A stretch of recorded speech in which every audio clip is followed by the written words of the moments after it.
So hello there, welcome back to the second episode of the Boost, Composites and Time Attack podcast. The podcast which is catering towards the club level time attack racer and track day enthusiasts, with your hosts, myself, Eden, aka Gizfab, and Ilya, aka Rusky World Fab. This podcast is something that we are truly passionate about, and I hope you enjoy listening to it. I'm sure you can all agree that the audio in the first episode wasn't really up to par, so you'll be pleased to learn that we have invested in some new microphones and an audio mixer, so the audio in this podcast is improved, albeit not perfect. We are still learning, and the audio will improve as we go along. So yeah, I want to thank you once again for tuning in and enjoy the show.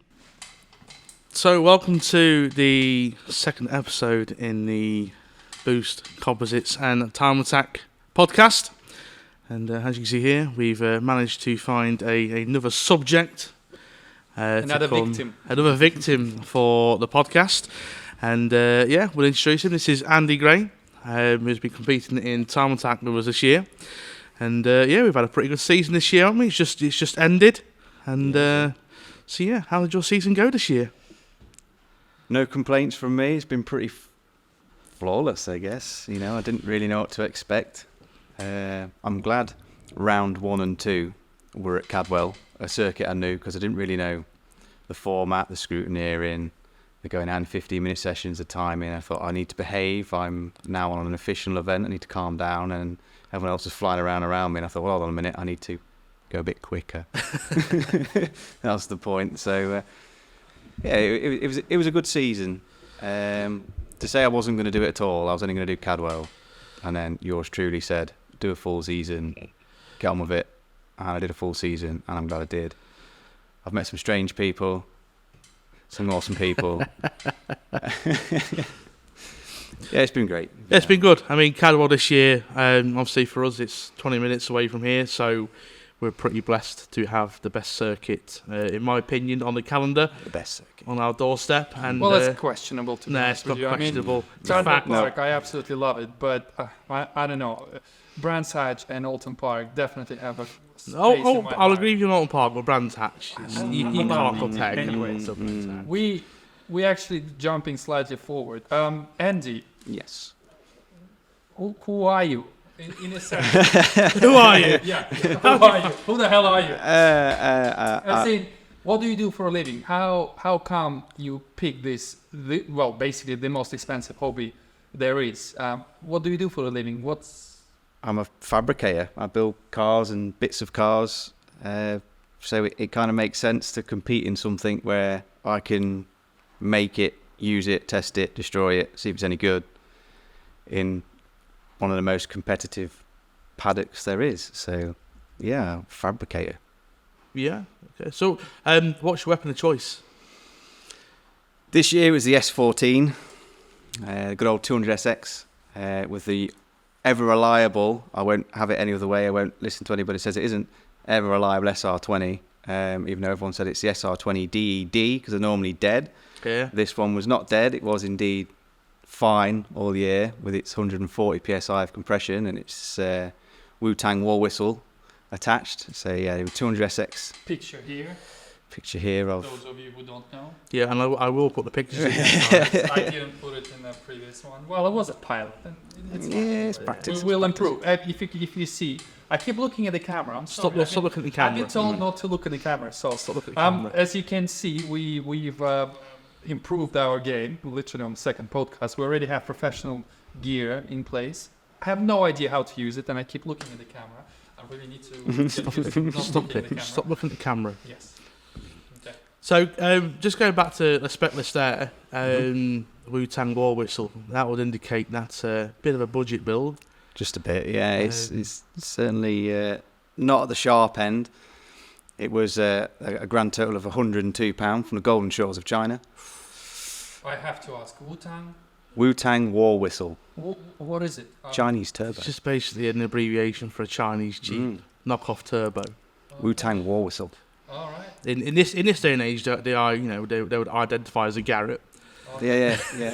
Well, yeah. Coincidentally, after mine decided to shit itself at Alton, and I needed the exact same turbo, which Eden happened to have in the cabinet, and said, "Here you go, bolt this on." It did say, "I identify as a Garrett on the compressor." I identify as a Garrett on there. So it was running joke in the workshop for a while. It's true. It identifies. How long did it last? Year and a half, actually. Oh, that's good for Year and a half of abuse, because the only time I do use that car is when it's getting hammered. There's no gentle driving. No, the only gentle driving is from where it's parked to the entrance of the circuit, and then it just gets nailed.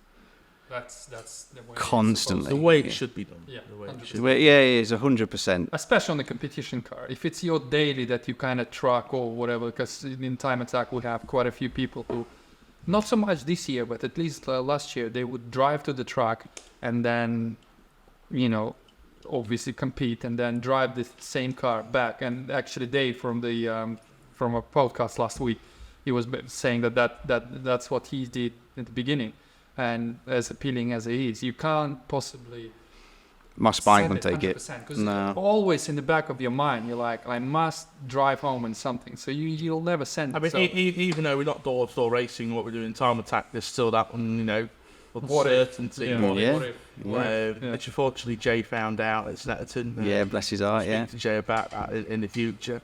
And Jay, I think Jay started season driving the car to circuit, and then he got to a point where he started to trailer it, and Just as well, really, wasn't he? yeah. I couldn't think of anything worse being that far away from home with no way to get the car back. So yeah, very, very important that accidents are reduced, I suppose. Mm-hmm. And your headlights are on. And the headlights are on. Yeah. It still hurts. Are we getting Simon on the podcast? Are we going Yeah, why not? Yeah. We've got a list of people who want to come on the podcast. He needs to come and explain. Yeah, come and explain. I want to hear what he has to say in front of the camera. Yeah. There was an shit, obstacle. get Yeah, exactly. Fuck around, find out. Like I said before, I can't say totally my fault, but I accept responsibility. I didn't have the lights on. According to the rules, he saw me as on a cool down lap, which I wasn't. Mm-hmm. Shit happens. It's okay. He moved you out of the way, I know. gently and gracefully, and he carried on. Completed the lap. Yeah, no problem. Yeah. See, there you go. No harm, no foul. I'm not beaten at all. Absolutely not. Yeah. Not bitter at all. No. So, back to the season at hand. Obviously, you come away 2023 Classic and Retro Champion of the Year. Yes, I did. Congratulations. Thank you very much. Yeah, well deserved. It's been a great. So, for those who don't know, me and Andy were both in the same class this year, Classic Retro. Yep. Myself with the Spicy Micro above your head, and bless its heart, rest in Hero. peace. And we couldn't have two cars which are completely opposite ends of the spectrum, literally battling for tenths of seconds at some point throughout the it's year. fantastic. I have to say the final round at Snetterton, that was just sublime, because when your engine let go, you were leading, you were the front. Mm. Yeah. And I'm looking and By a like, good margin as well. It was like nothing, and I'm like, yes, and then literally you beat him on last lap or something like that. Oh, is that Donington? That was a Donington. Oh, was it? Yeah, It was yeah. Donington, yeah. Yeah. And I was like, come on, you first, and then you beat him. And I was like, Yeah, there was. Yeah, We had a string of yellow flags. yeah. Because obviously we had, you pulled off circuit because of your engine issue, and then someone was in the gravel. It wasn't Johnny Fletcher. No, I think it was Jonathan James in the Impressor, as per usual. Yeah. Hi, James. Yeah, there was someone in the ground. It was like a series of like yellow flags for 2 or 3 laps coming towards the end of the final. And I remember seeing the yellow flag, and everyone was moved over to the right hand side. And I thought, do I go past? Don't I go past? So I went past kind of gingerly. And I thought, well, if I'm going to get told off, I'm going to get told off for doing it at least quickly. So I thought, well, I'll just go flying past you lot and go set a quick lap. And it happened to be the very last lap of the session that I cut 2 seconds off my time, and it pipped you for the win. Well, So I'll take that. the micro wasn't borrowed time at Donington. It was. I'm surprised it actually survived that day with the engine. Obviously we're further down the road and we took the engine out, and we know what condition the engine was in. Sort of Real it's even hero. more sort of fuck me, I was surprised it actually. Yeah, it did. With his bent rod and its lifted head. Bent And rods and the head bolts that weren't even tight, it did stretch that much. So yeah, 2023 champion. Well, obviously your high would have been being a champion in Classic Retro last year. Yeah. I can't say you've got any lows that I can sort of think of. No. I can sort of think of one at Alton Park, which would probably be a lowest moment. But other than that, I can't really think of any sort of issues that you've had this year. That's actually, you're right. Your car was remarkably solid. Completely. It was flawless, absolutely flawless. For a car that everyone told me would die immediately as soon as I started leaning, because it's an SR20 and S14s don't do track work. They're a drift car, and did we ask you about the car spec yet, or? We're getting there. We got there. You can possibly just tell us what. I mean, we know it's. It's an SR20. It's got SR, a Wu-Tang war whistle, but I think the engine's relatively unopened in yours. No, unopened. Engine's unopened. Subaru injectors. How much power are you running? 310. Ooh. I know, loads, like earth-shattering power. So you watch yourself, because it's fairly heavy, isn't it? It's around 1,400 kilograms. No, it's 1189. 1189 with driver. Oh wow. Nice. So it's lighter than you think. It's still quite chunky. It looks a lot heavier than it is. But it got a lot of. I think you've told us some carbon fibre over the years. Yes. We've got. The only thing that isn't either fiberglass or carbon is the roof and the rear bumper. And the rear bumper, because it's cut in half, doesn't weigh anything anyway. So I'm not really bothered with it. The same with the micro. There's no point replicating carbon to save 20 grand. Yeah, literally. Which you eat a burger before you go out, and you've ruined the fact you've lightened the bumper, so it's a waste of time. Damn, they've uncovered my plan here. We're feeding everyone burgers. Yeah, he fed us all burgers before the final, and I think that was it. It was just slow us down a bit. Yeah, I mean, I went out fed, so I'm happy. Yeah. Win or lose, I was happy. I was fed. Apart from what did we say? Alton. Low. Yeah, Alton, because you had put some wet wheels on and the studs were too long. Yeah, that was really because I had put those wheels on at Cadwell, but because I was too much of a fairy, I never really breached 50 mile an hour, so they were never an issue. And I didn't know they were wobbling or vibrating or loose or whatever it was. And then come Alton, when it was actually wet and I needed to go and do some laps, and I got the speed off. I thought, well, I've got a buckled wheel or it's unbalanced or something. I thought, well, if it's wheel balance, I'll go faster.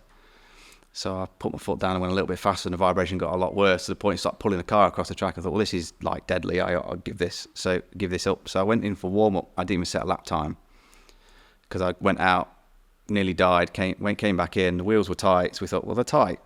Go a bit faster. No good. So let's go see what the issue is. And the studs, I've got wheel spacers bolted on, 20mm wheel spacers, which means the factory wheel stud was sticking out of the spacer by a couple of mil. So the wheel was never seating down. So it was sat on the wheel studs. Right, so we're guessing your alloys must have had a void where the nuts passed through. Yeah, whereas these were MX5 alloys, factory MX5 alloys that I'd borrowed off a friend who had Rain Sport 5s on, and they didn't have the void behind for the studs to pass through, so we ended up having to cut them down. And even though I was given some very sound advice to just put the AR1s on and go out for practice by yourself, and I should have listened, but I was stubborn because I was like, well, now I've cut the studs down, I need to know if these have worked. So I put the wets back on a track that wasn't really that wet to find that they were okay, but because the track was relatively dryish, I cooked the Rain Sports within a lap and it was pointless. Because we had the first two sections relatively moist. Then we had a pretty decent dry qualifying. Yeah, qualifying was good. That was really good. And then literally we was all sat there. If I remember correctly, there was an accident just before the final, and it delayed us by about 20 minutes. Yeah, one of the Hondas.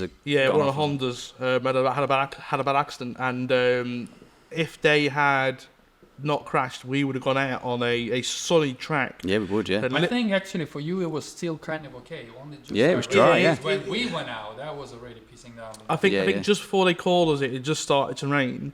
Hard as well. Yeah, it was really hard. And I remember having this blind panic because I think at the time I was the first in the qualifying. Yeah, he was. Yeah, he picked me about a second or so. I remember, and at the point where it started to rain that hard, it even had me sort of thinking I should be on the Rain Sports, because up until this point I was like, just go out on the slicks. Yeah. Even in the first section where it was biblical.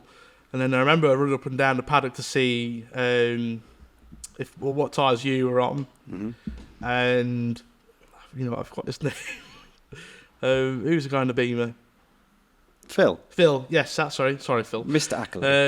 And I saw Phil was still in the slicks, you were still in the slicks. I thought, well, sod it. I think it's equal game at this point. It was fair game. And it absolutely peed it down. It didn't really sort of let up for that rest of that session, did it? I don't remember. No, I think it was the last minute. They cut the session short. I think it was only a 12-minute session in the end, which was a shame because it had sort of relented a little bit towards the end. I started to gain the confidence in the AR1s in the wet. This is the first time I've used AR1s in the wet. I was like, these can't work, surely they can't work. But everyone else was getting on all right. No, the grip levels in the wet are really surprising. I remember at Snetterton last year, everyone went over to the slicks, and I think it was Taylor actually saying that I think you should put the AR1s on because you're finally got more grip. And I was like, well, it's absolutely torrential rain here. And then he was right. I put the AR1s on, and compared to the rain sports, there was a lot more grip, even in the absolute puddle condition it was in at Snetterton that year. Yeah, it didn't look fun from what I saw of no. what you guys had to deal with. No, it was wet as well. It was miserable and cold. Oh dear. Everyone was falling off the track. We didn't. Well, one of us fell off the track at Alton in the gravel.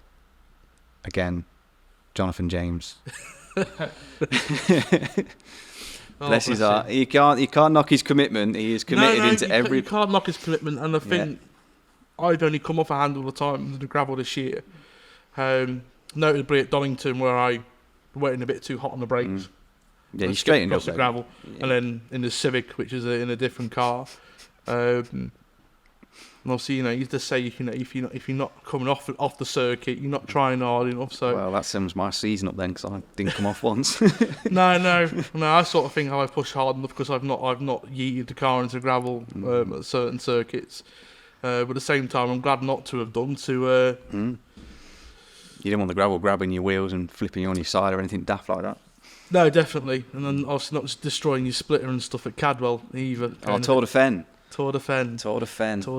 Yeah. I do remember going around Charlie's and seeing you appear on circuit covered in grass, which was that's probably case in point. Now when you're trying too hard, you do come off and it knackers your gearbox and your split and everything, and bends the chassis. Probably trying too hard, probably not too bad sometimes. Keep your car intact. I think you cared too much for everybody else at that point. You should have just come back on a circuit and scared us all for a split second and saved the car. But I'm more sort of things. I remember pulling into the pits and Beardmore came over, AJ, and that came over. I was like, yeah, it's all right. Then when I come back to the pits, I was like, how the fuck was that all right? It pits, man. It was. It was. Yeah.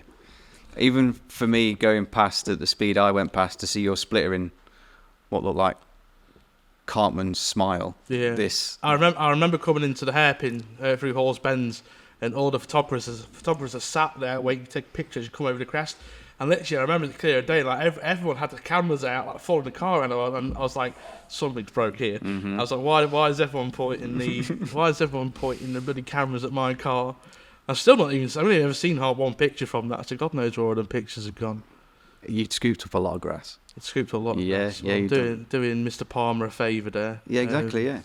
But with you scooping up the grass for him and Jonathan James testing out the gravel trap, I mean, Mr. Palmer's got some staff he can employ from the time attack season alone. So on the topic of aero then, obviously you've got some aero modifications on your car. I do indeed. A wang. Splitter. Diffuser. So the honest question is, have you actually noticed any measurable difference by fitting the aero? Well, probably better question is, have you actually tested it with and without? Yeah. Yes. The two things I could say I have most definitely tried that are most memorable is the wing at Donington. I was struggling for a bit of rear end grip at Donington, and one of the changes I'd made is I'd gone from having the mounts that bolt to the boot lid to some tubes welded to the chassis this time. So, what I didn't check was the angle of the wing when I mounted the wing back up. Yeah. So, and it ended up being less than it was when it was on those mounts. And when I was going flying around corners that I knew full well that this car was capable of, it was getting a bit twitchy. I thought, this is not like my car. So we put more wing on. So between qualifying and final, we put more wing on. And the confidence level then was through the roof, because then the car was stuck to the ground through these corners that previously it was twitchy. So back to back, qualifying to final, there was a notable difference in just raising the wing, and that went from, I think it was 7 degrees to 14 degrees, and it was the difference was night and day. The drivability of it was night and day. And then the other thing I checked was the diffuser. Oddly enough, just about to say, because it's all about the balance. Because you have your front splitter is overfiring the back, then it would be the effects would be a lot more pronounced by not having a lesser of an angle on the rear wing. So yes, the diffuser did the same thing. That was by accident, because is it adjustable, the diffuser? No, it's just I got it to just fit. There was no science behind the diffuser, because I know I haven't got flat floor or anything like that. There's no real testing got into it. The diffuser's mounted at 22 degrees, which is a little suboptimal. It's a massive angle. It shouldn't work. But when you take the diffuser off, I don't know what it's doing to the car. It's doing something. But when you take it off, that same twitchiness I felt at Donington, I had at Cadwell like a year before. When I booked a track day, I didn't have time to put the diffuser on. I just went out. I thought, now I couldn't go around as quick as I had before. Put it back on, booked another track day a week later, and went flying around the track. I mean, you could say, a week later, track conditions can change massively, and that could be it. But it was noticeable enough to make me think, well, that needs to stay on in future. And could you argue that it's maybe a placebo effect? Maybe, potentially, yeah. Maybe your mind's running a bit too much, and you're thinking the diffuser's not there, so this is why. So I remember when back when the old Micra was the old 1300, I took the wing off at Brands Hatch because everyone was telling me it was worth like 0.4 of a second, and I was like 0.4 seconds off getting a sub 1 minute. And that was my target for Brands Hatch this year. And I remember taking it off for the final, and the back end was all over the shop. But I wasn't sure if it's because I'd placed it in my head that the wing wasn't there. That's why the car was unstable. Arguably, the car was a bit... It was either that or the car was actually a bit quicker and a bit less stable. That's why the rear end was all over the shop. Yeah. We can never truly know, can we, really? We ain't got wind tunnels. I mean, CFD is probably the closest we'll get. For that, you need to scan the whole car, and then you can have to convert it in 3D models, send it to some fancy guy who will probably going to charge out the backside for it. And it's possible, but yeah, I mean, you can do a tough test, the little... Yeah, wall toughs, and I'll stick camera on it. And you need somebody who can decipher all the information you're going to get from it, because I've done it before when I first did my diffuser. The difficult thing about the tough test as well was ideally you need to mount some cameras on the car so you can watch data back, and a lot of track day organisers will physically not have external cameras. So unless you're booking like the likes of Blight and yourself, and then have the circuit yourself, we can do as you wish. It's not really possible to do that. I mean, you're saying there's no reason why you can't do it on the road, but obviously not everyone's got Mexico in the back garden. No. So we need Mexico. As much speed. as most of the UK car scene seems to think they have, is they got Mexico just a couple of roads away. Unfortunately they don't. No. So any noticeable difference with the air dam and the splitter? I've never had it off to know if it's really made a big difference. I've just always had it. It's always been there, and I've grown. I think, if anything, my seat time was what made the car more effective than the air dam and the splitter, so I couldn't say. The front ducting made a massive difference. Not in terms of air, I suppose in cooling, but I was going quicker down the straights. Again, this could be my seat time, and I'm quicker coming out of corners, which is why I'm now quicker down the end of a straight. I don't know, but the ducting made a big difference. To the point that the coolant needle didn't stay in the middle anymore. It started going down towards the bottom again. When you down a straight, the car would cool down. Too much to its detriment, I suppose. It's a bit too efficient, but and then my side skirts are half cut, which I get asked about side skirts the most because they're not a full skirt. Like they only go halfway down the car and cut at an angle. And there's a strip under the car that goes to the back of the front wheel, and the theory behind it is that the wake of the wheel is then flushed out the side of the car. It doesn't go down the car, and it's all theory. None of it's tested, and I haven't taken it off to find out if it really was that effective or really whether it wasn't. No. Again, placebo effect. Yeah, but I mean, we're also limited in regulations. I remember years ago, because we can't run a flat floor in that class. No. You can run a flat floor in your class. But in anything other than pro, you can't run a flat floor. No. And I remember years ago, people were basically installing side skirts at sort of went inboard quite flat up towards the tunnel, and they've actually rewrote the regulations where the side skirt cannot extend inwards of the chassis. So I think there's a certain amount it can. Go I think you can obviously it cannot go past the inner chassis. A factory seam or something like that. They've reworded it a couple of times, because if I remember correctly, when people started to use the loophole back years ago, they changed it to no more than 250 millimeters. I'm pretty sure it's that, because that was the regulations I remember reading during the shuttle. All them years ago, and then I'm pretty sure they've changed it now where they cannot extend inboard. That would make sense. Yeah. People have a good loophole, don't they? Yeah. Yeah. Yeah. If there's an exploitation to be had. Headlights. What? Can't talk about headlights. We can't talk about headlights because we've got a guest coming on later, which's got a lovely topic to talk about. Headlights. Captain Salty himself. Yes. He was not happy about it. Yes. If my ship's going down, you're all sinking with me, Mr. Bonfield. I love you really well. I do. So your car, if I remember correctly, has got a bit of a interesting history. Because it used to be a drift car. Yes, it is. It used same engine. Yep, same engine. Same tires. Not far off. Because you literally, I'm not even going off topic, but yeah, you ran the same set of tires all season. Yeah, all season. And then they did a year. I did 22 track days last year on those tyres. That's crazy. And then they did a season of Time Attack as well. And you won the championship on those. And I didn't get an alignment since I got those tyres either. So, wow. You know. Either the car is very, very capable or you it's the car. No, it's the car. It's definitely the car. I mean, the car has to... Here's everyone that says that Nangang AR1's only good for sort of 2 or 3 tracks. Hell no. Hell no. Yeah, no. No, they're fantastic. I mean... They don't like getting hot, we know that. Yeah. I think they do get hot pretty I think that's why they work well in the wet, because they do get hot and they get hot fast. Yeah. That slight moistness keeps them cool enough that they function. Slight moistness. Yeah. We love a moist tyre. Used to be a drift car. So how did you come into the possession of the S14? It was owned by a very, very good friend of mine who sort of just came to the end of ownership, really. It was its time to move on. Yeah. And I got first refusal, to which I said, absolutely, I will take it off your hands. And I ended up with it in 2020. I didn't really know what to do with it. It was more of I'll take it now and figure out what to do with it later. Was it totally stock? No.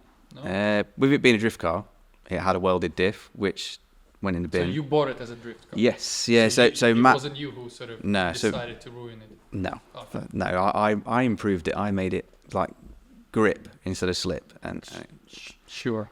Ish. Semi-improved it. I mean, maybe not aesthetic. You tried. I tried. It's not aesthetic. You applied the theory. Yeah, it's not aesthetically pleasing. It's rough and ready. Rough and ready is definitely the word. Rough and ready car. Yeah, it was a Friday night paint job. Again, Mr. AJ Howe, the legend that he is, decided that he was sick of seeing my car with the sanded down appearance of ready for paint. And it was never going to get paint if it was up to me. I'd have left it like that. And it definitely wouldn't have been a looker. There'd have been 0 pictures of it on any kind of Time Attack media, which I wouldn't have blamed them. But I thought it was, because you turn up to a lot of track days with it before it was painted, and it was very much, this thing's just rolled out of a scrapyard. What's it doing at a track day? And then it dicks everyone. Yeah, then it'd hand them all their eviction notice. And so it was a fantastic turn of events when people would be giving you this sort of side eyes if say you should take that home and, let it die in peace. And then paint doesn't make a fast car. No, it does not. But AJ decided that it needed to be painted, and I bought 24 cans of satin black. And then one Friday night, he was like, I've had enough of this. I'm painting the car. And we all had some kind of solvent-induced hallucinations for an evening. And AJ transformed the car from no paint to satin black in an evening, and then he took the wheels off and painted those white as well. I've still got the white circle on the workshop floor where he decided he was just going to do that. I think every workshop's got a hole in the floor where you can see where a wheel's been painted. Yeah, I've just got this white circle, just where the wheels got painted there and then. And I had a satin black car with white wheels and it looked fantastic. And I was like, okay, maybe I should have done this a little bit sooner. And then the paint was put on that quickly with no preparation. We sort of like brake and clutch cleaned the panel and painted it. The fiberglass panels that the car had were fresh out of the mould. I'd not even wiped the wax off yet. So when we took it to Snetterton, we went flying about. There was that much speed. This is my story, all right? There was that much speed. I can literally hear Michael Hume sort of frothing at the mouth of the paint prep and Yeah. the paint drying process. Yeah, there was none of that. He'll be pleased to know that I left the wax, the PVA layer on the fiberglass panels. We wiped it, a bit of brake and clutch cleaner, sprayed it on, no primer, and just let it have it. And did a track day at Snetterton, and the paint started peeling off because I'm so fast that the paint was coming off the car. Going so fast, the paint was Paint peeling prep's off. overrated. Yeah, and then when obviously I signed up for Time Attack, I'm like, I should probably titivate that and make it, redo it, make it. Nah, I left it. It's fine. It is what it is. It looks how it looks. Like my front bumper. My bumper is. I mean, you've got Kevlar, skinned Kevlar, and it looks like Kevlar, and you've got skinned carbon, and I've got fiberglass. I think Emily's car was better with a sticker because I didn't really like your car when it was better without. I have to say, when I first put it together, and it didn't have any glass, nothing. I think it was I put it together for a picture. Yes, I remember now. I put it together for a picture, so because I needed front, back, all the sides, so I can send it to the guys at Kelsey so they can design the wrap. I looked at it, I was like, oh yeah, I like that. When I assembled the whole car with wheels and everything, the glass, and it was sitting, it looked really, really bad. Really, it looked really weird. It was like, yeah, all right, but I knew it was like functional form and stuff, but I never really liked it. The plan was always obviously to wrap it, and I agree, just complete. I mean, maybe if it was flawless carbon fiber, like you see some of those Lamborghinis or whatever for it, then it like looks good, but homemade sort of Kevlar car, it did not look that appealing. I mean, yeah, cool. The entire car is made from that stuff, but yeah, with the wrap, definitely. I'm glad you wrapped it. Yeah, I'm glad you wrapped it. I remember when I took most of the stickers off the micro this year, back to almost bare black. I thought, it was fucking sick. But yeah, yours just didn't look right without any sort of livery on it. It looked really the plan was always, I mean, you remember why it wasn't wrapped in the middle of the season, because it was supposed to go for mapping, and then we set aside 2 days for wrapping. And the mapping, it was like no, that. So I had to cancel, and the guys, because they were so busy, they were like, well, now you have to wait a couple of months for the wrap. It was supposed to be wrapped for the first outing, but it just never got. So the plan was always to wrap it. So in my defense, I know that it looked pretty by itself. Yeah, I'm glad, because I mean, Kevlar's cool and all, but once it's skinned, it looks like a combination of like dog sick and baby turd in colour, doesn't it? So yeah, it's not very appealing. I wish I never attempted to make it from Kevlar. I wish it was carbon, because carbon is just so much easier to work with. You can sand it, you can flatten it. With Kevlar, that's it. That's pretty much what you can't do anything with it, because it starts spraying, all the hairs start coming out, so you can't flatten it. It's literally, this is the surface, and with time, the color changes, because obviously when you look at the dry fabric, it's sort of this yellowish and black and stuff. But with time, it goes this sort of weird green, magenta kind of baby sick color. So it's magenta's a far cry from I know. I'm all what I have mixed up. Yeah, I mean, you know what I mean. You've seen the car. I have. Yeah. So it's safe to say you prepped the wings second time round, and the paint's still on. Ish. Define prep. More brake cleaner. Carb cleaner. That's a bit more harsh. I cleaned it, and did you key the surface? No, I cleaned it, and I just and it started coming off again in the same places. Oh, right. So if you look at the picture from Cadwell and a picture from Snetterton, so start of season, end of season, you can see the car's wings progressively getting more red as more and more paint comes off. You know what? Now you said that, I've noticed it. Yeah, it does. It's progressively more red. More red started to show. And then the doors I did them for Donington, so halfway through the season, and they were like brand new paint. In my version of paint, yes, they were red gel coat. And I was like, right, these need to be black now, and I used a different tin entirely of satin black, and it was more satin than the original satin, which is more matte. So I've got like a matte black front end, satin doors, a matte black back end and then a satin boot lid because I did them all at the same time. So it's a real patchwork quilt of shit, really. Satins. Yeah, it's no two blacks are the same. Tell you how you lie. Can we say that on the podcast? Yeah, I think so. Yeah. Depends on the context. Yeah. Well, You're referring to paint. Yeah, paint colour. We are referring to paint. I was referring to paint. Yeah. Only paint. Are you indicating I was on about something else? No. Really? I'm just. Only colours, okay? Yeah. I'm not sure if I called it. What? So when you got the S14, what was the very, very first thing you did to it? Emptied it. It was pretty empty anyway. Was it had a full interior? It had half an interior. Okay. So the back seats were gone. So weight reduction. Weight reduction's free. It makes the biggest difference to a car. You can brake later, turn better, accelerate quicker, and it's for the most part free. At least Apart from the paint job, what was the best mod you've ever done to that car yourself? best mod. Well, apart from the paint, that's going to be pretty difficult to beat. I don't know. What was the most noticeable? I mean, obviously the aero, of course, you can actually notice it, but It's got to be the diff. The diff, because the power went from 240 horsepower to 310, and to be honest, I didn't really notice it. And that sounds daft, because it's a 70 horsepower increase. You should feel that, but I didn't. The car felt the same. Actually, the gearbox and the final drive, they were game changing. Like, the car was flat. It's the only way I can describe it. The car was flat. With the original S14 5-speed, everyone knows that those gearboxes like to think about exploding and then exploding at the most inappropriate times.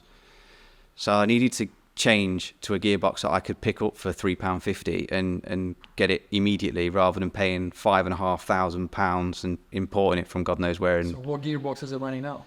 BMW 6-speed. Oh, wow. Oh, right, okay. So, yes, it's a BMW 6-speed from a 330D. And how... I mean, we probably are going... I need details. So everyone needs details. How is it mounted? I mean, obviously, being a I'm guessing fabricator... it's some sort of adapter. But Yeah, there is. Yeah, so PMC make it. Thankfully, with the SR20, it is a popular engine, so stuff is available. So there is. 330Ds are probably one of the most popular diesels. Yeah, the gearboxes because everyone's like slid them into a wall trying to be DK, and so their gearboxes are nice and available for like 70 quid to 150 quid. So basically, we're saying thank you to the Surtees drivers for the end of supply of gearboxes. Yeah. Thank you very much. I now have a gearbox because you can't drive. So yeah, thank you very much. I mean, the shipping expenses must be pretty daft shipping them back from Mexico. I know. Inevitably, bin them into roundabout in Coventry. Yeah, I mean it can be costly. A cheap box, expensive shipping from Mexico. So yeah. And how does it mount to the rear diff? Is it like a custom drive shaft? Or? Yeah, so I made a prop shaft from the BMW one to the S14 one. They were both 3-inch in diameter, so I cut and welded those. What I didn't do, and a note for anybody that does it in future, if your prop shaft comes with a splined sleeve and its own UJ or yoke or whatever, include that, because I didn't. I made a straight prop shaft that was supposed to mount to a rubber donut on the back of the Beamer boxes, which I didn't want. So I ended up being... So yours a two-piece prop? It is, yeah. You want to change it to single piece? It's still two-piece, but I left the S14 rear section, because the S14 rear section bolts to the diff and the centre bearing bolts to the car. And then the front half just goes from that centre bearing up to the gearbox. And it's supposed to have a splined piece in the middle to allow it to expand and move. Is it the one that sort of... Yeah, that one. It's meant to have that one. And I had it, and I didn't include it, which meant that I then had to pay to have one put in, which was annoying, because I went from what was supposed to be a £180 prop shaft to a £540 prop shaft. Well, I suppose you've done it once, you've not got to do it That's again. I ain't got to do it again now. you had no problems with it whatsoever? No, it's been absolutely fantastic. And the gearbox, that's literally the only one you had? You haven't replaced it, it hasn't blown up? Or No, it's been brilliant. I changed. I know there's a sticker on all BMW boxes that says lifetime oil, which is a lie. Just change it. It's not difficult. Why would you do the same thing? On It's like lifetime. It's not the way I drive it. No, exactly. Yeah, it can go in the bin and I'll put some fresh in. Yeah. That.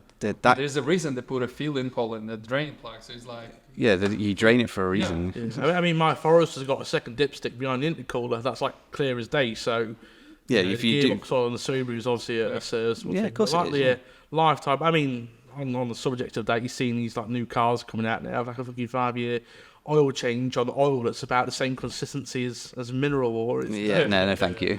No, I've changed that. Obviously, you know, I mean, when it comes to our circles, 1040 is universal oil for anything. Yep, yeah, You put an 1040 oil goes in change everything. on. What was it, 2016 Astra J? 1040. mate. 1040 will do, yeah. Whack it in, 530 in this one, 1040 will do. 1040 goes in everything. It is the universal oil. But it works. It does work, yeah. Yeah. Well, it doesn't always work. Because we had an issue, me and you had the same issue at Brands, didn't we, earlier in the year, where our oil pressures were Yes. low. Yeah, that's questionable. I'm not convinced it's because of the oil. I'm not convinced. I don't know. I'm convinced it was the oil, judging by what research that I've done. Obviously, I'm not going to drag companies through the No. It was hot as well. It was a 30-degree It day. was a 30-degree day, but Temperatures were through the I've roof. never experienced oil pressure issues like that. Well, other than obviously what happened at the end of the season, but that's a completely different kettle of fish. Yeah, different reason. But yeah, I've never experienced oil issues like that before. Well, you had the bonus of the back-to-back, didn't you? Because you drained the oil and put new in. Yes, And it improved And immediately. It was night and day. It Yeah, was out. yeah. I mean, fortunately, because your engine failed.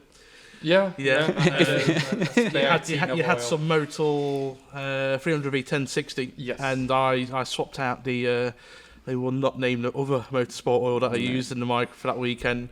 And as soon as I put the Motul 1060 in it, I had oil pressure, and it survived the rest of the weekend. It was a bloody hot weekend. It was, yeah. It was. It was hot. Because tyres were lasting like 2 laps, and that was game. You know what I'm saying? Yeah. That's the other thing with the Nankangs as well. Is they're great for the first couple of laps, and after that they are taper useless. off. Yeah, they go to Play-Doh, don't they? Go in Play-Doh mode. Yeah. Yeah. I think most of my sort of like qualifying laps this year have been sort of like out. Because I remember at Brands it was that hot. I think in the first day I come in after like 2 laps. Yeah, he did, yeah. And they all think they thought the car was broke. So well, no, I've got my target lap time. There's no point punishing the car. Yeah. I've been doing it pretty much all season. I mean, sometimes I would come in and be like, why? Why not? It's not the final. It's, you know. Yeah, I've you don't done my need to. time. It's Yeah. like there is no. And the bonus for those petrol AR1s is, expensive. once you get them warm, in warm-up or whatever, when you go out for practice qualifying final, within that first outlap, they're on, they're ready to go. Yeah. There's no waiting for them. I think that's a cracking thing about the Nankangs. Obviously, I've not really had any experience in any other sort of semi-slicks or anything. Just because obviously since I've been in Time Attack, Nankang has been sort of like, well, it was the unofficial tyre. This year it has been sort of like semi-official tyre. But I find if you manage to get a very good aggressive outlap, do the weave in and throw it into corners and literally just force the tyres to warm up, they're literally switched on, ready for your very, very first lap. And that's what I've managed to do most of the time. Then you have about 2-3 good laps. And then they just start going. After that, they're just so noticeably, they just start to. Yeah, they do go off. They actually cool down pretty quick as well. Yeah. For example, if you come into the pits for like a minute or whatnot, well, not even coming in. Come out, and then it almost feels like they're back to their optimum again. If you can do a couple of slow laps off the line, I find you can get them back in the window. Yeah, you really need to slow down properly, and sometimes it's not really possible. You automatically start sort of speeding up. So you really need to do some proper cool down laps, for them to. Anyways, Air Ones, good. Good tyres, we like AR1s. Gearbox, good. Gearbox, shaft, good. Survived. Prop shaft survived. The question was, what was the best mod? So we established that the final drive. Yeah, it's got to be the gearing, which is a combination of the gearbox. So and is diff. it the gearing? When you say the gearing, so they're basically shorter gears. Yes. So I've gone from a 5-speed. What's the maximum speed of the standard 5-speed? 176 miles an hour on the 3.9 diff, which very long. So which we're not doing it. It would feel really, really sluggish. And the current gears set 142. Is it really? Yes, that's it. That's me flat out in 6. I was flat out. I was nearly running out of 6th gear at Brands. So coming up to Paddock Hill, Well, I guess that does explain. But also the gearbox. It's a fast. Yeah, it's a fast car. The gearbox has also come out with diesel, so that is obviously the gearing is designed for diesel, and then you put in obviously petrol performance through it. Yeah, first gear is completely pointless. Yeah, completely. You can pull off in second gear, and it acts like first gear. Yeah. If I go down into second, I've got to be going really like even hairpin at Cadwell is quite a tight corner. So you've just done Hall's Bend, you go into hairpin. Most people drop into second there. Which hairpin? So, What? What circuit? Brands? Cadwell. Cadwell. Cadwell. So you do. Well, the hairpin is technically after all Yeah, ends. it's not a hairpin, but it is. They call it hairpin, but it's not. You know the corner where you put my Civic into the tyre wall? That corner. It wasn't really a corner. Going through the woods. Yeah, see, so you go. Scenery. And then there was a deer just jumped in front of me, so I had to do evasive maneuvers. What, a four-legged deer or an old deer? Just an old deer. Just an old deer. Bless her heart. Bless her heart. Still can't find a wheelchair to this day. Oh dear. So, obviously, we've got your history and stuff. So, we're going to go on to the actual Time Attack Championship side of things now. Yep. So, what would be your top 3 essential modifications for anyone looking to enter Time Attack, or as like a bare minimum, excluding the safety side of things? I think that the helmet and the roll cage, the bucket seat and stuff, I think that's just a given anyway. In fact, the regulations are changing anyway, so it's going to be. Yeah, you have to have a cage. Anyway. Yeah, I think you've got to have a cage next year. So, and then tyres are normally dictated, but next year they're not. So. No. But top 3 modifications. Keep it cool. So focus on cooling. Keep it cool. If you are going to go out there and lean on that car for 15 minutes straight, it's going to get hot. Take notes. Go out, do a track day. Take notes. This is how hot my car gets after so many laps, and use that information. So seat time it's not really a modification, but it's number 1. That's a universal. Driver mod. Absolutely, everyone can benefit from extra seat time or tuition. And the one thing that not many people do mention, as far as modifying the car is concerned, and it's one thing I always kind of mention to people: seating position. For the love of God, make yourself comfortable. Yes. You are going to be in that car. You're going to be. Oh, yes. You are going for it. You need to be able to lock that car over. You need to be able to reach the gear stick where it's not awkward. And that's one of the things I found changing the gearbox. Funnily enough, going from this gear stick that was down here to up here, and I miss gears all the bloody time. I remember that when I drove Will's at Cadwell the other week when we was all there. I didn't realise at the time that Will's seat was on rails, so I was literally driving at arm's length. So it was so difficult to drive. Yeah. And I was like, no way, bloody Will's driving this car around like a fucking road man.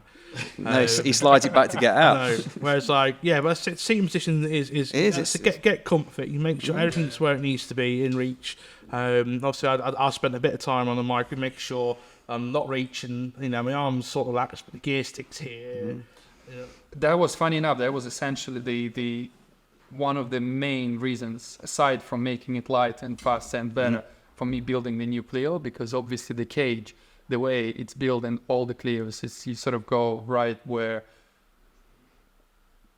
the B pillar sort of meets the floor. There's a little sort of hump, and you sort of go right in between it, in front of it, and then you can't move. I mean, I'm 6'4", so fairly tall.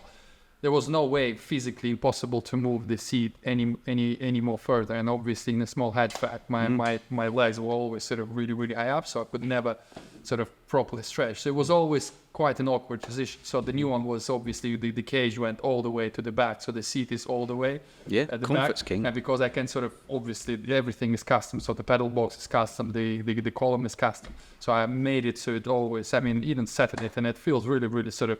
Well, for you it was a bit because I didn't like your gear stick position. Yeah. But I think because you're taller and you probably sit more bolt upright in your seat, it's probably better positioned. I just found, it'll be further especially back, putting the gear stick back on your sequential, just a bit not natural for me. You are slightly broader in shoulders. Absolute unit, mate. Absolute unit. Yes. So I think I sit a little bit more squished in the seat. So for me to move this. Well, you should squish in your seat. It was a squish for me, mate. You might fit about one arse cheek in your seat. Well, you sat in it for like 15 minutes after we came into the pits. Mm-hmm. I guess you're waiting for everyone to disappear. I was waiting for the swelling to recede. Well, that further expansion, things get bigger. Popped and released. So basically, sitting position. I'm totally with you on that one.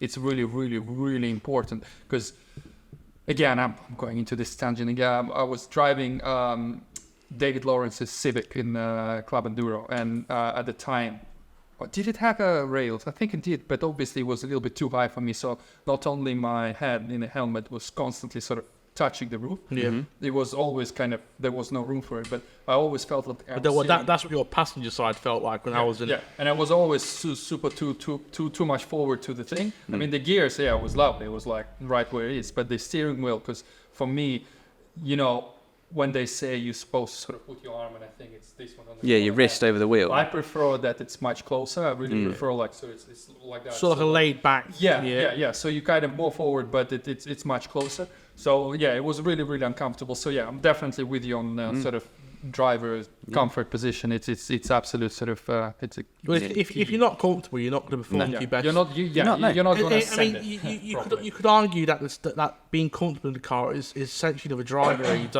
You could probably put that in the same category as like ABS and like power steering, because it's one less thing you're not having to sort of worry about. I remember when I actually my very, very, very first track day in the shuttle behind you, and it had a set of Toyota Hilux Recaro fishnets in it, and I took that for a track day, and I literally couldn't walk the next day because I literally spent the entire track day using my arms on the steering wheel to keep myself upright, and I literally just felt like I've been lifting weights. Bear in mind, this physique does nothing at the gym, and unit.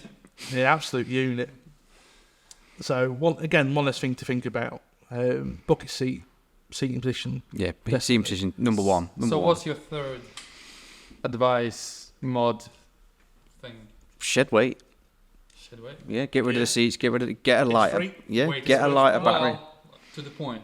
To a point, yeah. It's diminishing returns, isn't it? Because stuff you can unbolt and keep it within regulations is free. Yeah. Just get rid of it, because you'll be able to. A lighter car brakes later. A lighter car turns better. A lighter car accelerates better. So you've improved the acceleration and braking and cornering of your car just by getting rid of stuff you don't need, and it's for the most part it's free, isn't it? So and it works a lot less hard for it.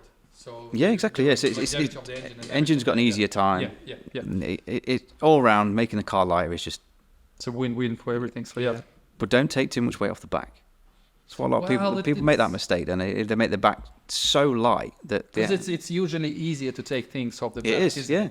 Sort of everything from the boot, there's the spare wheel, whatever. It's only so far you can offset. The rear is always lighter anyway. Especially front wheel drive car, because the only reason I've not gone to a composite boot and a composite window or a plastic window on the back, because there's an easy 20 kilos sat in that tailgate, is that saying that it's not been an issue all season with the understeer, but it'd be interesting to see how it handles now. Well, that's the thing. You need to sort of offset that with aero balance with the wing. Yeah. So the more weight you reduce. Yeah. I mean, you could always increase the rake or decrease the rake, and with all. I mean, you can play around, but I understand whether for the majority of people who are not going as deep with aero and all other things, when they remove everything from the rear, then they're like, oh, why is my car oversteering? Well, because you have nothing. Yeah, because there's nothing there. Yeah, exactly. You really need to, or at least play with the tire pressures. Yeah. That's a free one as well. Probably one of the most overlooked things, tire pressures. I do not care for tire pressures in the slightest. I'll be honest with you, I ain't got a fucking clue what I'm doing. Fair enough. I've learned that on my Clio, that whenever they are 30 hot all round, they work the best. Yeah, that's generally. I know when it's higher, it starts floating. When it's lower, I feel that it's just again like this kind of floaty feeling. It's not doing what it's supposed to do.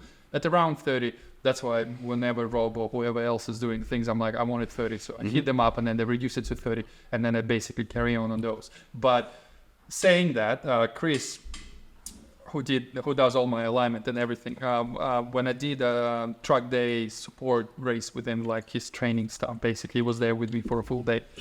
He was mad with this, and he would change pressures to up to like half a psi, because it makes a difference. At some point, the fronts they were 28.5, 29.5, and then 31. So they were like all over the place. According to the reg, we were Donington Park, and obviously because it's you have like a few really big left-handers, and then so he was kind of calculating all that. So you can go into such depth of this crazy different tire pressures, but you do need to have knowledge, and you do need testing time, because you can't really do it within 15 minutes of time attack if you're just by yourself or whatever. Like it's pure guesswork. That's why for me it's so much easier, just like 30 all the way around. It's probably important to have those track days so you can go out there and test your data. That's saying that track days, it almost feels like you're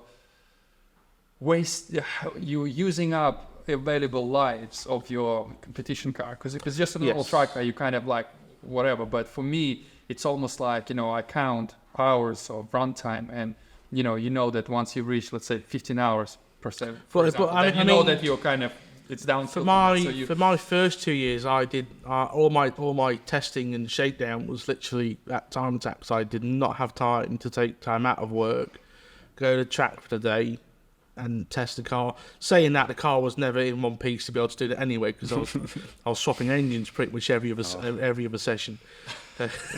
So I've never had that sort of thing. But then again, saying that, this year when we did, you didn't come, but we did that cheeky track day at Blighton with Ginge in the Civic, and I took the Micra. Oh yeah. And the drive shaft tore into from my little dodgy patch welds to get me through the end of the 2022 season. And I had the Blighton, I had the Cadwell Sprint booked the next day, so I'd have been a bit annoyed if it went at Cadwell Sprint, because I actually had a pretty good day at Blighton. So I was like, you know what, I've actually got my fill. I've got my seat time in today. The car's broken, but like I'm happy. That I found an issue, brought it to the workshop. I didn't even take it off the trailer. I took the shaft off the car, welded it, put it back on. Yeah, I remember. The next morning. There's only one word that comes to mind when you talk about drive shafts, and it's plunge. That's all I. You watch his video, I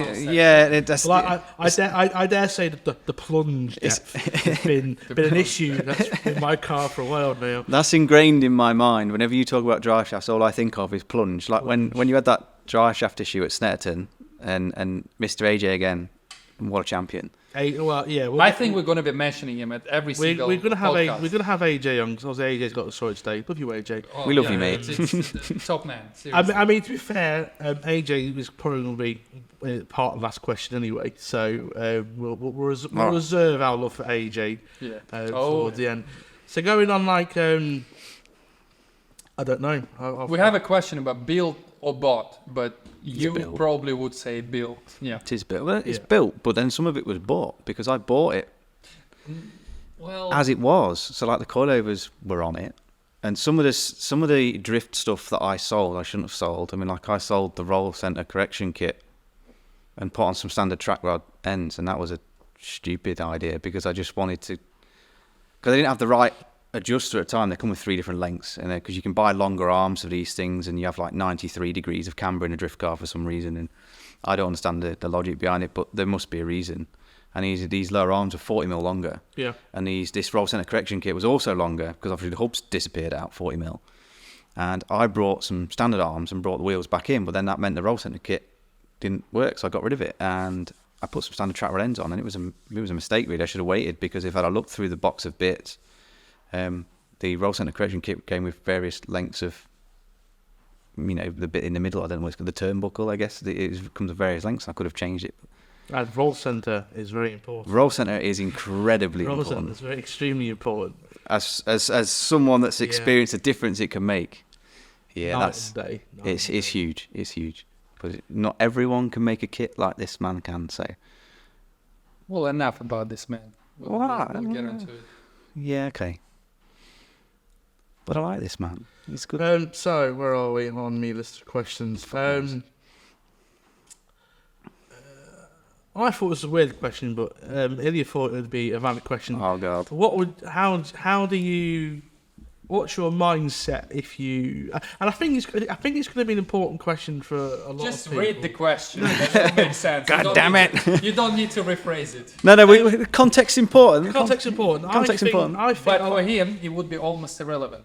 It may be. He would have no clue what it feels like. Okay. I've got a feeling it's going to be something about breakages now you've said that. No. Oh. I feel a lot of people are sort of, was I scared, or I'm not quite what the word is. Anxious? Not motivated to like enter like time attack or any other race. Okay. We touched on it last podcast a little bit. And I think it's fear of not winning.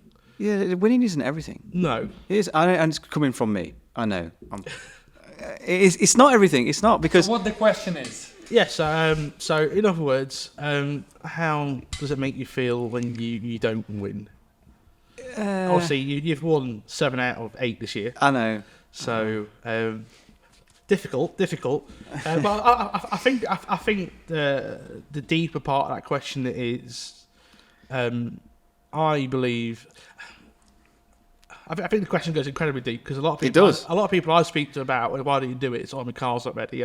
Yeah, no one's ever ready. Afraid of not coming out with a result. Yeah, I haven't got 1,000 horsepower. I haven't got £10,000 suspension on the car. Therefore, I am not ready. Why? No. Yeah. I had, the coilovers on the car, the BC BR coilovers on the car are 6 years old. They're not new. The anti-roll bar is twisted. It's that old. The tyres were old, the alignment was off. If anything, you could say that, the car wasn't ready at all by these people's standards because nothing on it was new or expensive enough to warrant it being in time attack. But the reality of it was ready. And I think if people focused more on taking part and being a part of it rather than winning outright all the time, I think we'd find that people would probably enter more often. Than sitting back and going, right, I need to spend this and I've got to buy this. And then they put all this pressure on themselves to buy all these things that they don't need. Yeah. Because they've got it in their mind that they need these things and they really don't. And I think we all have friends like that who are constantly in this kind of, in the loop of building that perfect truck. I can't do time attack. I haven't got enough power. Certain things and they change them to better things before they even test it or whatever. And the car never gets... But they change things that frequently that they don't get used to the car, and then they take the car out, and it's like, well, this doesn't feel the same as it did because I've changed X, Y, and Z. It's like, well, leave it alone then. Go out, drive the bloody thing, and just get used to it. Seat time is king. Yeah, if you compare how I drove the car, at track days there was no pressure on there, so I could throw the car around Cadwell with reckless abandon and not really care, and I ended up being quicker around Cadwell track day than I did at time attack because I was like nervous, because I was like part of this. Like I've always held time attack in quite high regard, So to me to be a part of it was like, wow, I'm part of this now. I need, I'm representing time. I need to behave, and that made me slow down.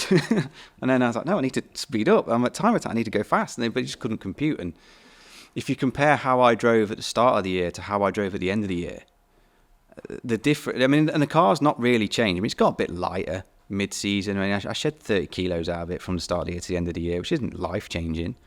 Nothing else really changed enough to make me think the car's different now. But I am a damn sight fast. I did the Cadwell track day we've just done. I did my lap record time at Cadwell this year was 140.8. And that was enough to take lap record in the class and the win and blah, blah, blah. But I did a 139.2 with a passenger on a track day because I've improved so much over the year because I haven't changed the car every 2 minutes. I haven't gone, right, this is not good enough. I need to go from 300 horsepower to 500 horsepower and these wheels aren't good enough. I'm going to change the wheels. And I did change the wheels, actually, saying that. Round 7 brand because we had it in our minds my rear wheels were heavy and it turns out they wasn't. So we put the front wheels on the back and the wheels on the front, which widened the car sort of 10 mil all round. And the car did drive weird, but then the tyres were starting to show their age and I couldn't really get it to stick. So there was a change where I did sort of start to notice it because I'd done enough seat time in the car to sort of really get to know it, that widening the track 10 mil did make a difference. Well, to the negative, actually. So making the car wider wasn't actually beneficial. No. I think the reason people don't take part is because they just worry too much that they're not going to be this fast, that fast, or they haven't got this and they haven't got that. There is always someone quicker than you, 100%. You probably can't choose a better paddock to, I wouldn't say be the slowest, not really motivational, but you probably can't choose a better paddock to be the slow guy. No, because they'll support you anyway. Yeah, 2021 for me was like I was that guy that was dead last every single round.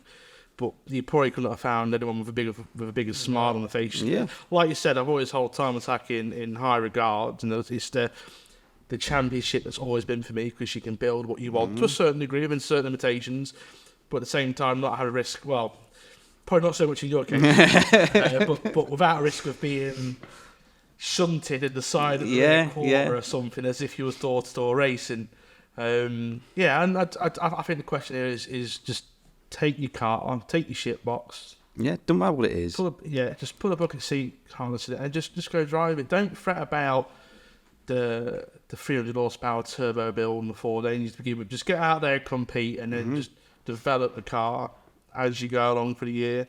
The car will tell you what it needs. Yes, and I wish cars could talk. 'Cause I wish it could have told me that 2 years ago. The car will tell you what it needs. But yeah, definitely, I think. So yeah, I mean, finishing second or third, it's been great for me all year. Yeah. Sorry. I only done that top step once. Yeah. It was well earned. But that's the thing. Well, how do you feel about coming second and third? Because we are such a close-knit paddock, it didn't make a difference to me. Yeah. I was just as pleased to see you take the top step as I was. I mean, people who are watching us, listening to us who know our particular history. Yeah, very in particular, yeah. You know, do you want to go into detail for people who don't know? Just like in few words. I mean, too long didn't read. We worked together. We had a massive falling out. We hated each other for a fair amount of years. Yeah, a few years. And now you're friends again. Yeah. Okay. Next.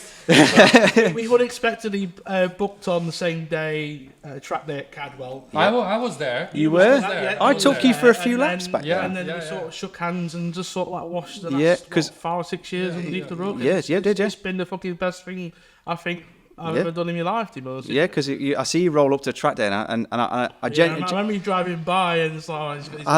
you went down for noise tests, and I remember thinking to myself at the time, because obviously, I'd not spoken to you for a long time, but when everyone mentioned your name, I always said, he's doing really well. I'm really proud of him. I think now, we had some friends in the background that were unintentionally being the middlemen. Divisive, they didn't need to be. And was both being told the wrong. Well, yeah, exactly. Well, we found this out this year, haven't we? Ourselves, we've there's been the odd comment made here and there, and I don't care. I mean, I don't. It's been mentioned a lot to me. It's like why not? I'm 33. Life's too fucking short to hold grudges and stuff. And fucking get on. And it's been a pleasure this year. Yeah, it's been fantastic. I fucking loved it. And obviously for many years to come, providing we still stay in the championship with, depending on what car I'm driving next year, which goes on to, I suppose that rolls nicely the next. There you go. Yeah, you see. What are your plans for next year?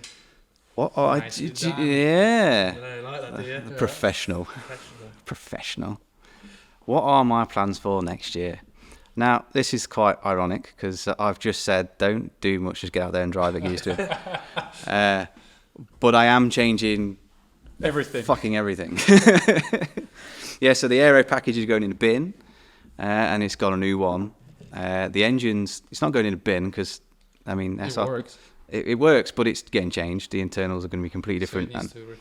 So I'm coming back with, I'm going from 310 horsepower to 500 horsepower for next year. So no more Chinese turbos? No more Chinese turbos. I have. Garrett's? I've got a whole set, which came from... a Volvo? Actually, it came from AJ, again, because... He did. So he blew his... I don't know what he had his. He didn't blow me, that's for sure. There was a perfect opportunity while he laid under that car and you didn't take it, and I'm disappointed in you. But never mind, we can try again. No, he had his turbo failed him because the oil feed line backed off at Snetterton in one of the races, and it seized up. I do remember that. Yeah, and then he put he had a Chinese turbo, but his wasn't as successful as mine because he also used a Chinese oil feed line which melted with the heat and closed up, which obviously then seized the turbo up, and that killed that. So, and we converted his internal gate car, which was a T3 flanged, whatever the bloody hell it was, I can't remember, on the Saturday. Bearing in mind, qualifying and race 1 for modified Fords were on the Saturday. And on that Saturday, we spent the time remaking the manifold, fitting this HY35 that we'd taken off a Sora that was outside, modified that to run external gate, got an external gate fitted, made an exhaust, redid all the intercooler pipes, and got him out for race 2 at Cadwell. And to see a 1.6 EcoBoost spool a HY35 whole set was hilarious, because you see him go down the straight, pootling, and then all of a sudden you see the turbo kick and it just disappear. It was like something out Back to the Future where it just... But he couldn't keep it in boost. Every time he stayed down for a corner, he's like, wait for it. And it was that classic, like that meme with the horse and the cart. The horse is on a piece of string and it represents turbo lag, and then that was AJ. Yeah. And then we got him, once we'd done that season, if you like, in the modified Ford, we got it over and done with. It was like, right, the whole set's got to go. I need something more suitable for your car. So I told him to get a Pulsar 2860R with the T51R mod, which sounds... what we key in a T51R? Oh, you should start. AJ's car sounds like a Subaru WRC car. It's just like having like an old geezer sat in your car and constant whistle and engine each sentence. Yeah, but it sounds brilliant. No, can't like a Pulsar turbo. Nope.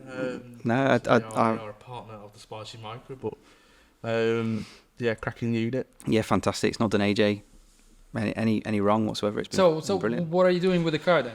Okay, back to my car. Getting refreshed. Aero changes. Yeah, aero changes. I've got new tyres. Okay. Bigger size or same size? Same size. I've finally AR1 again. I know it's open tyre choice next year, but I am not going to the AO52 because in my size they're sort of like 330 quid each. It's just not worth it. And then they don't have the life an AR1 has supposedly. I don't know. I haven't used them. So if I think they heat cycle better though. I think that's why everyone likes them. Yeah, maybe so. I mean, someone out there is going to be on AO52s next year. The outright grip on 52s is better than on Air ones. It's supposedly a second of that. They obviously have the issues. I mean, one main issue is they're expensive. They almost double the price. Not far off double. The sizes are limited. So, for example, in mine in 15, nothing apart from Air 1 is available in 275s. And if I were to go to a far superior tire but smaller size, I honestly don't believe that's going to be beneficial at a double the cost. Yeah, so but I'm that's true. with Air 1, so it's good enough. The thing is, we know AR1s now, don't we? Exactly. That's the thing. We know what they can do. We know how far we can push it, and then that's experience that you'd have to regain next year. Yeah. How far can you push an AR52? And then you have to relearn your car at each circuit, and it's just not worth it. And with us going to Anglesey next year, Anglesey is... So it's going to be moist. Yeah, it's going to be moist. And we know AR1s work, and we know AR52s do, but we know the AR1s are. But Anglesey's supposed to be quite aggressive for tyres. Oh, yes. And if I get a brand new set of AR52s, and after round 2 I've now got to spend another 1,200 quid on tyres, I'm not going to be very impressed. I mean, whatever happens for Anglesey, I'm taking my old ones from this season. I'm not ruining them at Anglesey, because Anglesey literally... It's so abrasive because of the sea, and the tarmac is really extremely abrasive. So you can kill a whole set in one day, easy. So I'll be buying some second hand. There you go. You see, that's another thing people. And with 2 days there, so yeah, you would.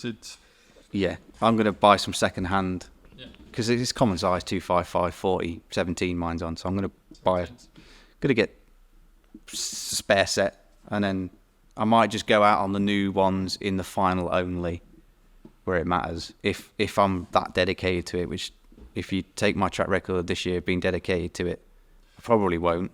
It's like, yeah.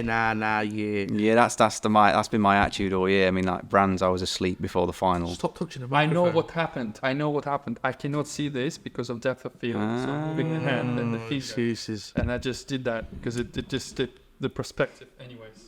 So I'm sure all of our lovely listeners really want to know, are you going to actually paint the car for next season, or are you going to leave this sort of 2023 winning patina of rough and ready and just lacquer over the top? Nope. The 2023 patina look is going in the bin. I've got a complete livery for the car for next year in a very vibrant set of colours. So it's going to stand out like a sore thumb, or like, I don't know, it's going to stand out. That was the important thing. It needs to stand like out. Council truck with high vis. Yeah, that's probably more like it. Given, I mean, that was this year, wasn't it? With the fluoro yellow bits. It's like, look at me with my high vis, wing mirrors on. But no, next year, sorry. Full livery. Not fully settled on the design, but there's a full livery on the car. Fantastic. I reckon leave it at that. Yeah. Let's not go into any more details. Can't wait to see it. I hope so. Big things coming. Yeah, can't. Hashtag. Yeah. Obviously we're getting towards the end of the podcast now, and if people are still listening, if you are, give me a Oh yeah. Oh, yeah. So obviously this podcast is mainly focused around time attack. So what is your most memorable? So let's split this actually. What is your most memorable UK time attack car, and what is your most all-time favourite time attack car? It competed in UK time attack, but it's not a UK time attack car, which is annoying. Because I'm a massive fan of La Supra. Yeah, the Lancia Delta thing with the 2J. Yeah, it's basically a Toyota Supra in a Lancia Delta. Yeah, I remember and that. it's, I remember seeing it at CAD Blossom. yeah, it was, yeah. Joy of Machine? Yes, that's the right one, yeah. I remember That's the machine in blue. A fantastic car. Broken CAD, if I remember correctly as well. Oh, bless it. Rest in peace. No! I have no idea what car you're talking about. It is basically a Lancia Delta where he cut the guts out, built, like my Micra really, cut the guts out, built space frame underneath it, put an unnecessary amount of power through it, and then it was just fantastic. There you go. It just because and then because I sort of looked at that car and gone, that's what I want to do. That's why it's become sort of like my idol. Now I'm sort of doing the same thing. So it's pretty much what I'm planning to do with the ladder, I guess. Yeah. There we go. So we're all like space frame friends. So you've got a car. Well, I can't have a space frame because then I don't want to go into Pro Extreme. Why not? Because Pro Extreme. But then you'll be up against me. Yeah, but then if you ask me that question about second, third winning, I'll tell you it's you either first or you're last. Chicken bake. I need to win stuff. I can't. You ain't first, you last. That's the Okay. I feel disappointed in myself. You best avoid Pro Extreme then, because I ain't letting nobody past me. Yeah. And I just got Norris is going to eat me, but I just kind of have to wait for him to break, I guess, and then just win by default. Anyway, so most memorable worldwide time attack car from any time attack. Any time attack series, memorable. I have a current favourite, and for there's absolutely no bias whatsoever, but it's Andrew Hawkins' Jet 200, because it's. You know what? I have to agree. I've watched the Jet 200 build. It's pretty. It's I mean, if you look at his car and look at my car, there's some similarities. I honestly thought you were going to say under Suzuki. So yeah, the S15. Jet Jet 200 for me, because I mean, don't get me wrong, under Suzuki's car is like bonkers, but Jet 200 for me, because it's been going for a long time. I followed it for a long time, and to have an S14 and sort of, I suppose, follow in his footsteps, because he's like World Time Attack S chassis guy, and now I'm UK Time Attack S chassis guy. So I feel like, friend. Yeah, so that'd be my pick. Yeah.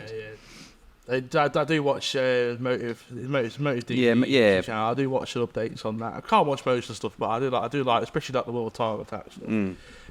One thing you touched on there, which I don't think we've actually discussed in podcast, is your other car. So give us. What's your daily? Yeah, give us. What's your daily? What's the daily? What was it all about that car? Okay. What is your daily? The daily Audi S4. Just supercharged noises. Every time you put it down, you go wee. And everyone loves a wee. Everyone loves a wee. Okay, so what was your question then? Your other build. The other build. Oh, the other build. It's quite a special build. It is quite a special build. I, like you, am a Micra fan. I like you. We know you like him, we are. but- I like you. You like We me. are twinnies. You like schmurs? Very nice. Very nice. How much? I'm not going to say the next one. I'll draw a line. What time do I lie? Okay. So I have a Micra 2, if you can still call it that. Well, If you can still call it I that. won't be boasting about that, mate. Well, right, okay, then bring your Clio. Let's have it. I mean, it's not running, so you kind of win by I default. meant anyways, that's okay. Okay.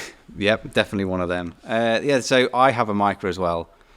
K10, so we've got K11 represent, I'll do K10 represent, and it's a space frame K10, 3 litre V6, I want to massive insert some turbo. pictures, by the way, if you're watching this on the tubes. Yes, so it's a massive turbo space frame V6. Again, same BMW gearbox, so testing very good. S14 is like test mule. It's ridiculously wide. I mean, I put the splitter of the S14 on the Micra this week, and the Micra is wider than the S14 splitter, and the S14 splitter is wider than the S14, so it is one chunky boy. One chunk. Yeah, it is a big is it? But that project. I mean, I've had that car for 17 years now. Wow. So it's been a long time. Oh, I love that car to bits. It was bought for me. You know, wait for it. Oh yeah, well, I bought my whatever. I don't care. My mum bought me mine. It was 300 quid. It had 6 months MOT. It worked, and I didn't care. And she thought I'd get rid of it, and I didn't. And it was kind of like the basis of everything I do now, because when I wanted to do something, you couldn't, like if I had a 106 or a Fiesta, I could go and buy a strut brace or a manifold. But when it came to micros, no one did nothing, so I had to make everything. And because I had to make everything, I've then become what I am now, is as a I fabricate things because I can now because of the micro. So yeah, it'll be an awesome car when I finally get it done. Everyone keeps telling me to pull my finger out and stop. Pull your finger out. Yeah, stop talking about it and get it bloody built. Well, the only problem with that is, like, you know, going back earlier when we said just put a seat in it and take it for a spin. Yours is a bit too far away from just putting the seat. It is a little bit too far away. Unless you got towed around the yard and made bum noises. Yeah. I mean, I did when it first rolled. I pushed it. I put the camera. I held the camera at the side of the wall and pushed it out of the workshop. And what I failed to remember is it's downhill out that door, and I sort of filmed it. And I was determined to like wait until it gone out of shot. And then I had to get up and leg it because the car's run off down the car park. So, you know, it's done more mileage without anybody in it, in its current state, than it has with somebody in it. So, yeah, it's a long way off driving. The engine's in, the gearbox is in, the wiring's there, the fuel tanks are coming. I mean, it's. I want the engine to make a noise by the end of the year, and then I'll get it to move after. Not got long to go. I know, and I'm dragging my heels. I know. No, 4 weeks. It's not a lot. It's not a lot of time at all. But then knowing how, like, the wiring loom's 95%, the fuel tanks are sort of halfway there, and I haven't got an intake manifold, but it is in like the digital realm of CAD. But I don't need that. I could just bolt a standard one on just to get it to make a sound, and then I'd probably have the enthusiasm. And they're like, "Oh, my car makes a noise. I'm going to get on with it now." I mean, that was something you told me a while ago. It's like, get it running, and then you'll get it finished. It's support. I think if you've got a project car that's been in axle stands for years, it's in peace. I think as soon as you, even if like the wiring loom's draped over the engine, through the windscreen aperture because the windscreen's removed, and it gets running, I think your motivation just goes through the roof. Which is why one of the first things that we're going to do with the Honda is let's just get it running. With the engine just sat in there, get it running. I think once a car moves under its own steam, the motivation starts to skyrocket then. I'm looking forward to seeing this and my micro done, because those two haven't seen each other for 9 years. Yeah, well, that was a different one. Was it? That was MDF. That was on pepper pots, wasn't it, or whatever they're called? Yeah, mini pepper pots from the Mablethorpe auto solo that we did. Do you miss that car? That's how me and Eden met. We did an auto test together, Yeah. And I didn't know Eden at the time, and I just remember pulling up and thinking, Paul Lee was there as well. It was, yeah. It's like, there's a car guy here. Like, there's a car guy here. That's, you know, I knew Paul. Obviously, Paul's a good friend of mine and he's a friend of yours, and I remember thinking, that's a car guy. I wonder what, you know, this is going to be cool because it's another car guy. And you ended up taking a trophy. I ended up taking a trophy, and then Paul. Taking a trophy is a bit things like in time attack with time to thousands of a second. In this particular autocross, because of the rules around the auto solo, we was only allowed to time to the nearest whole 5 seconds. 5 seconds. Yes. So I dare say I wouldn't, but like. Were you using like a Sen watch? No, it's just the way the rules were. Because if it would have been timed to a second, it'd be considered like a proper MSA. It's doing insurance. If you time to like 1,000 seconds, you've got to have the appropriate insurance and marshals in place. And it was more meant to be sort of like a taster day. Yeah, just get people involved. Yeah, to sort of get people involved, and because of that, I mean, we did. If I remember correctly, we did the auto solo, which is the only bit I was really interested in. We did basically, if I remember correctly, it was a blindfolded slalom. Yeah, where someone directed you through, which was kind of strange, but it was fun at the same time. It was fun at the same time, and the bit that completely threw me off was the bit where we shot toy guns out of the car. Yeah, and throw old fan belts over cones. Yeah, I was like, confused. I got told off on that event because I had Robbie wrapped his arm with the harness, leant out the window, and he was like leaning over to throw the cone. But obviously, when I was doing the hairpin bit, because my car was so stiff, I went round. And I was on 2 wheels going around that, and it's like, can you slow down because you're going to fall over? It's a real shame you actually can't get that bit of land. Yeah, big plans incoming. Time attack. What is the obviously you've done a year, you've done a full season now. Mm-hmm. You've been on the watching from the fence for years previous. What is the one? So now you've done a year competing. What is the one thing you would change About time attack. about time attack? About time attack. Well, shall we say rephrase it slightly? So I not swear to God, if you mention live stream, I'm going to throw this bottle of water. at you. Go on, do it. Do it. The gauntlet's been laid. one thing that you feel would improve time attack. Yeah, that's probably better worded. I'll give you that one. Okay. I'm still going to throw this water at you, Dave. You mentioned live stream. We all know what it means.